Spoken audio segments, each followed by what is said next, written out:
రోజు నాకు dry fruit chikki prepare చేసుకోవాలనిపించింది. దానికోసం నేను బాదం, cashews, raisins, pumpkin seeds, sunflower seeds and flax seeds తీసుకున్నాను. అండ్ బెల్లం కూడా తీసుకున్నాను, half cup. First flax seeds ని డ్రై రోస్ట్ చేసుకుంటున్నాను వితౌట్ యాడింగ్ గీ అనమాట.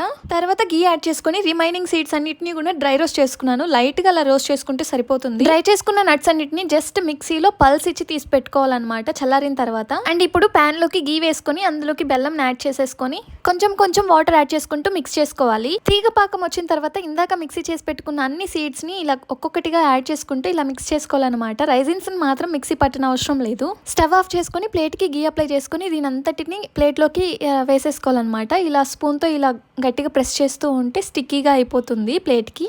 కొంచెం వేడిగా ఉన్నప్పుడు ఇలా కట్ చేసి పెట్టుకుంటే కంప్లీట్ గా చల్లారిన తర్వాత ఈజీగా వచ్చేస్తుంది అనమాట. ఇలా పీసెస్ గా చాలా ఈజీగా డ్రై ఫ్రూట్ చిక్కీ రెడీ అయిపోయింది.